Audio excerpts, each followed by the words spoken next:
Caro amigos da comunidade Bile na Veia, vamos aqui discutir mais um tópico hoje. Uma mudança importante que teve na nomenclatura dos sangramentos digestivos, né? Sangramento digestivo a gente classifica ele como evidente ou como oculto, conforme a presença de sangue visível ou não visível nas fezes.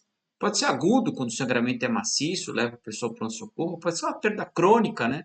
Que leva à anemia. Mas eu queria classificar agora o sangramento conforme a localidade, sobre a fonte do sangramento. Todo mundo aprendeu lá na escolinha, na faculdade, que o sangramento era alto ou era baixo, né? Sangramento alto, acima do ângulo de Treitz. Sangramento baixo, abaixo do ângulo de Treitz. E você está errado. Porque isso mudou. Agora nós classificamos o sangramento de uma forma um pouco diferente.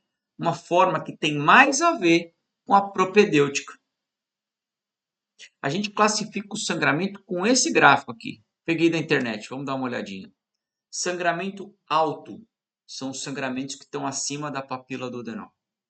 Eles se manifestam com hematêmese e melena. Podem se manifestar como enterorragia? Podem. Um sangramento muito volumoso do trato digestivo alto pode dar enterorragia. Mas o comum é hematêmese, quando é muito volumoso, ou melena, quando é menos volumoso. Como o sangue é catártico, eventualmente pode dar enterorragia, mas em geral esse paciente tem alguma repercussão clínica importante, né? O cara que tem enterorragia por conta de um sangramento alto, ou seja, acima da papila, ele tem alguma repercussão clínica. Já quando está abaixo da papila, até o hilo terminal, a gente classifica como intestino médio. E a presença desse sangue pode ser melena, pode ser enterorragia, dependendo de estar mais perto da válvula cecal ou mais perto da papila. Só que hematêmese é uma apresentação atípica. A gente não espera hematêmese para os sangramentos do intestino médio.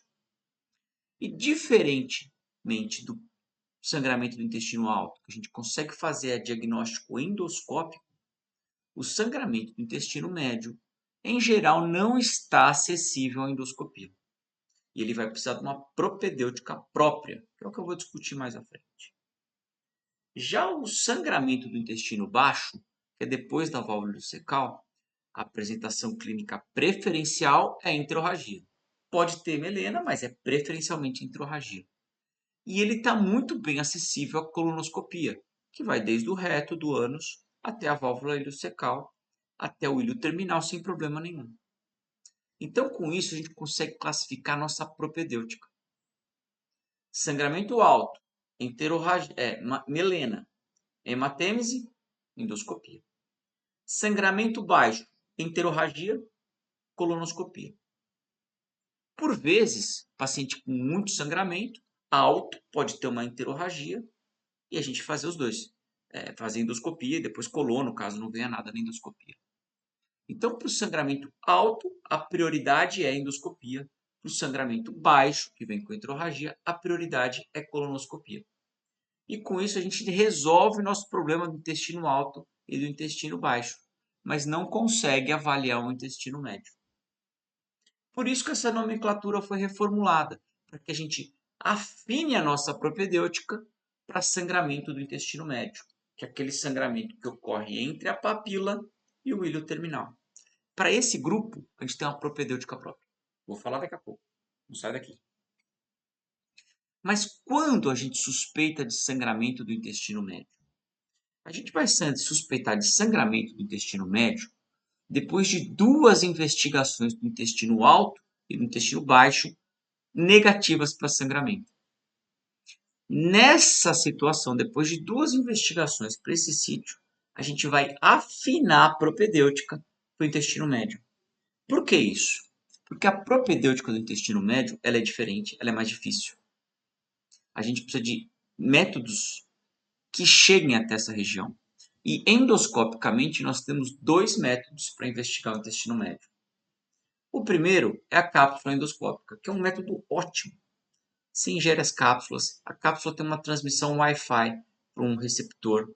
Esse receptor vai captar as imagens, vai transferir para uma central e vai poder ser analisado sem problema nenhum, a cápsula vai ser eliminada nas fezes. Desvantagem dessa cápsula, né? Ela não tem nenhum método terapêutico, né? Ela só é método diagnóstico.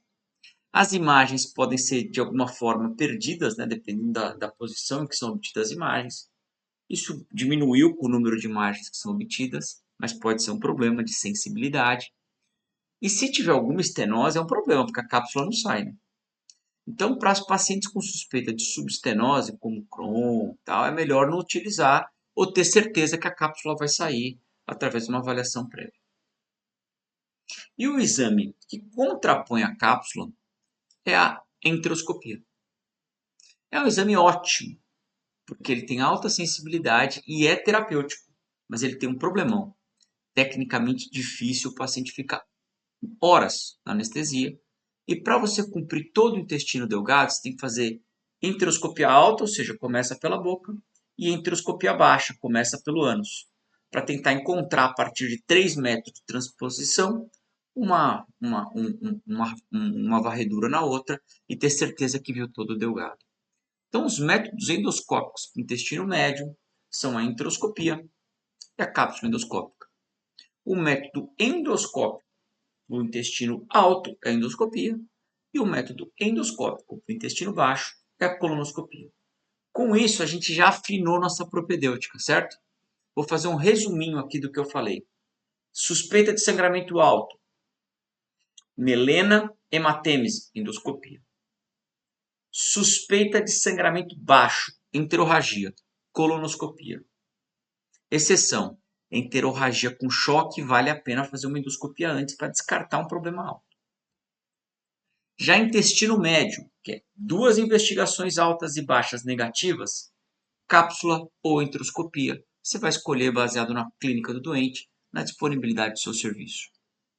Existem métodos também não endoscópicos para o diagnóstico de sangramento, mas isso eu vou deixar para um próximo vídeo, tá ok? Tem alguma dúvida, escreve aqui embaixo, manda e-mail, sinal de fumaça, Instagram, o que você quiser. Mas você que é da comunidade Billy na Veia não pode ficar de fora e discutir os casos que você precisa. Se tem alguma dúvida, tem algum caso interessante, pode mandar aqui embaixo. Um abraço aí, até o próximo vídeo. Até mais, comunidade.